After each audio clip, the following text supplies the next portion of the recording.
From 1974 to 2024, almost 50 years after the island of Katchatheevu was ceded to Sri Lanka by the then Indian Prime Minister Indira Gandhi, the discussion over the bilateral agreement continues.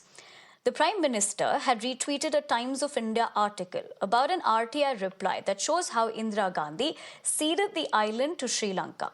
He wrote, "New facts reveal how Congress callously gave away the island, weakening India's unity, integrity, and interest, and has been the Congress's way of working for 75 years and counting." Now, the Congress and the DMK were quick to respond. Congress party chief Mallikarjun Kharge said that the Prime Minister has suddenly woken up to issues of territorial integrity. The DMK said it was wrong to talk about the issue without studying its history, and that the DMK had held state-wide agitations against the island being ceded to Sri Lanka. Tamil Nadu CM M.K. Stalin says the Prime Minister is using diversions to shift focus away from real issues. But External Affairs Minister S. Jaishankar today spoke out about the history of the tussle over the island and the discussions they've been having ever since. Listen in to what he had to say about India's claims versus Sri Lanka's claims on the island. India's claim is mainly that the Katchatheevu island belonged to the Raja of Ramnath and that he had it from the time that East India Company assigned it to him. It was part of his zamindari rights, and these rights also included fishery. And also that later on these rights moved from the Raja of Ramnath to the Madras government. A second argument was that during after independence, for many years, Indian customs regularly went to Katchatheevu, and this was not obstructed. And the Indian view also was that there was absence of any documentary evidence to show that Sri Lanka had an original title to Katchatheevu.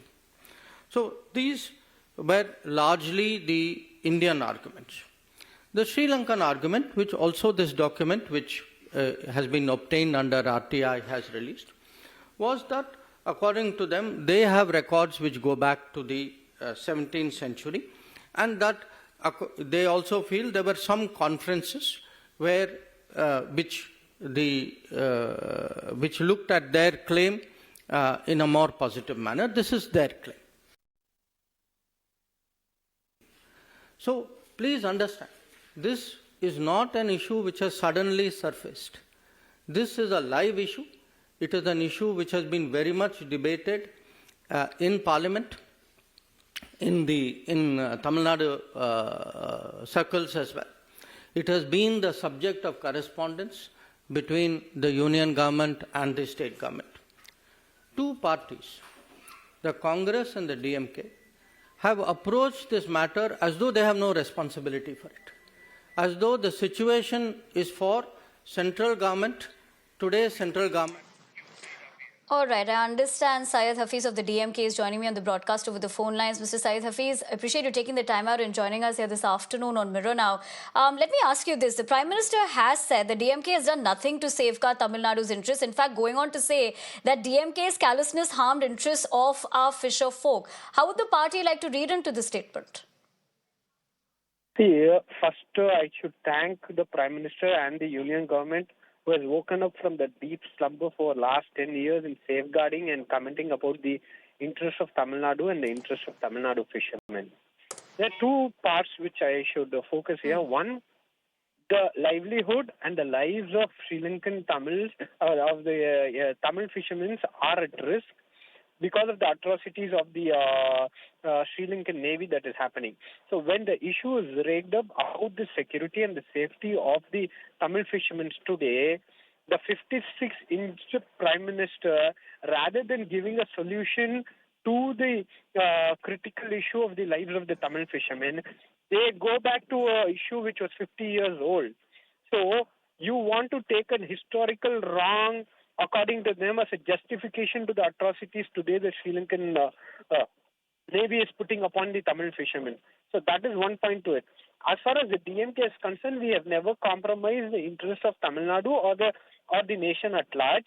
It is our government, our state government, which has which has brought a resolution opposing the access of Katchatheevu to Sri Lanka. So there again, they're factually wrong. At this point of time, as how my chief minister has said, we are continuously bringing up issues regarding the rights of Tamil Nadu when it comes to funds, devolution of funds, and also about the state autonomy. They don't have a proper answer to this. Hence, they are using this as a diversionary tactics to talk about a 50-year-old issue, which is a Katchatheevu issue, on which the BJP has no locus standi to comment on. Today, they are in power for last 10 years. Tell me one place where they have discussed about Katchatheevu. On the eve of elections in Tamil Nadu, they want to make it a poll issue, which is going to backfire to the BJP. Mr. Hafiz, as you pointed out and you're saying, of course, this is diversionary politics, let me draw your attention to this with the fact that the External Affairs Minister today said that he himself, of course, in the capacity of the External Affairs Minister, has replied to Chief Minister M.K. Stalin as far as this entire issue is concerned. But he believes that the Congress and the DMK act as if they bear no responsibility from their end. No, see, what is the reply? Let him tell what the reply is. Has he given anything? Has he talked about an affirmative action to regain control over Katchatheevu? Or has he, if he has replied to us, if the Prime Minister or the Union government is the most strongest government in the world, why haven't they stopped the Sri Lankan Navy to enter Indian waters and attack our Tamil fishermen? That is what we are answering. You can give data, that's absolutely rubbish. The press meet says that so many fishing vessels have been captured, so many fishermen are arrested. Yes, that is the problem. We are seeking an answer. We are seeking a solution to this problem. Whereas the reply is, this happened 50 years back during the DMK and the Congress era. That is not the answer what the people of Tamil Nadu want. The people of Tamil Nadu wants that the rights of the Tamil fishermen are preserved, the life of the Tamil fishermen are protected from the Sri Lankan Navy. That is what we want, not an explanation, madam. Right, Mr. Hafiz. I appreciate you joining us on the broadcast, sharing with us the viewpoint of DMK, and of course, you also personally drawing things into capacity for us. But we leave it at that for the moment. Let me go across to my colleague Varshini, who joins us live. Varshini, good afternoon. You heard the political reaction that we just got. But here is something, for our viewers to better understand. Why is this issue a bone of contention?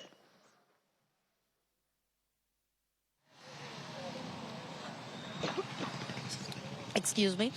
So basically, if you see with the regards to the Katchatheevu issue, it is definitely a very important issue for the people of Tamil Nadu because of the emotion involved here. Let's talk about the kind of arrest that happens on a regular basis, very frequently at the borders, the southeastern part of the coastline of the state of Tamil Nadu, our country, where the fishermen from areas like Rameshwaram, Pudukkottai, Mandapam, all these areas, they constantly, when they go into the sea, when they venture into the sea for fishing, they get arrested by the Sri Lankan Navy. And this happens because they say that they've crossed the international maritime borders, and that is why. But this regular arrest, prison time for them and bringing them back has become a whole thing that has always triggered protests in these coastal parts of the state, which has, completely destroyed the livelihoods of many families from the fishermen community. And that is why this Katchatheevu issue has always been a very important issue. And all these issues started happening after Katchatheevu was, given away to Sri Lanka. And that is why the Tamil Nadu government, whichever party, be it the DMK or the AIDMK, whenever they come to power, they keep fighting, saying that we have to push and we have to try and push the central government to retrieve Katchatheevu back. And now, at this point of time, what we are able to understand is the BJP, the ruling government in the center, is taking a stand here, saying that when Congress, is the sole responsible party for Katchatheevu going into the hands of Sri Lanka, if Congress did that, DMK was also colluding with them, is what essentially is the topic of discussion here. And DMK is against it, saying that our leader Karunanidhi was against it. He even went to the Supreme Court to fight against it. But the BJP has come out with the details. The Ministry of External Affairs has given the details of the discussions that happened between the former Prime Minister Indira Gandhi and the former Chief Minister Karunanidhi at that point of time, with BJP State President Annamalai taking all these information documents from the MEA through RTI. These information, these intricate details about the minutes of the meetings that happened in 1974 has only brought to light what has happened, and how to move forward with this is only going to be the biggest question, and that is what the people of the state also expect, because that is only going to put an end to the continuous trauma and the continuous issues that the fishermen of India are facing. Right, Varshini, I appreciate you not only getting us politically speaking how this is panning out, but more importantly for our viewers to better understand the significance of the same. We're going to have to leave it at that. Thank you very much. But let's also listen into all the political reactions that came in earlier. It is only for elections. What Katchatheevu, for 10 years, what Mr. Modi was doing, what Jaishankar was doing, how many fishermen's boats has been taken over? Who will answer it? Jaishankar has to answer it. He should resign first because of their ineffectiveness. How many boats has been destroyed by the Indian Sri Lankan army? Still up now there are 200 boats are been captured by the Sri Lankan Navy. What about that thing? Who will ask it? They will speak about 1970. Strange that the Prime Minister has only now found out that Katchatheevu was ceded away in 1974. I don't know, in the last 10 years, we would like to ask the Prime Minister what has he done in the last 10 years to retrieve Katchatheevu. The Prime Minister waxes eloquence and says, the Congress has done this. Yes, it was done in 1974. Much water has flown. But DMK ever since has objected to it, and when BJP has come to power, see, people threw away Congress in 2014 precisely because of this. What have they done?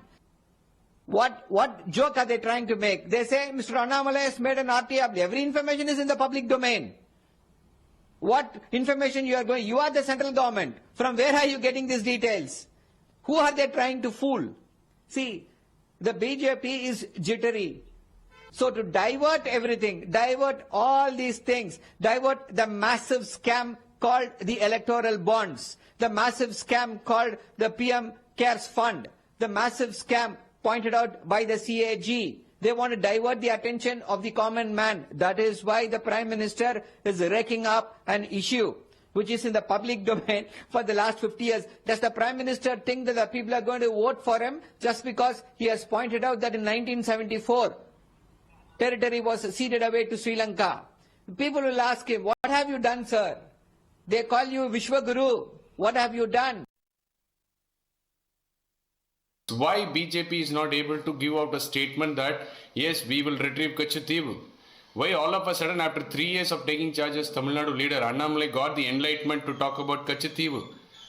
In the last 3 years, has he spoken any statement? It's been 5 decades, we are fighting this, and both Congress, DMK, are playing double standards in this, and the latest to join the bandwagon is BJP, and they're only interested in vote bank politics in the time of elections. Nobody is willing to come forward to give out a commitment or to give a solution for the people and welfare of Tamil Nadu fishermen. Karunanidhi's rule, misrule, he was under corruption charges.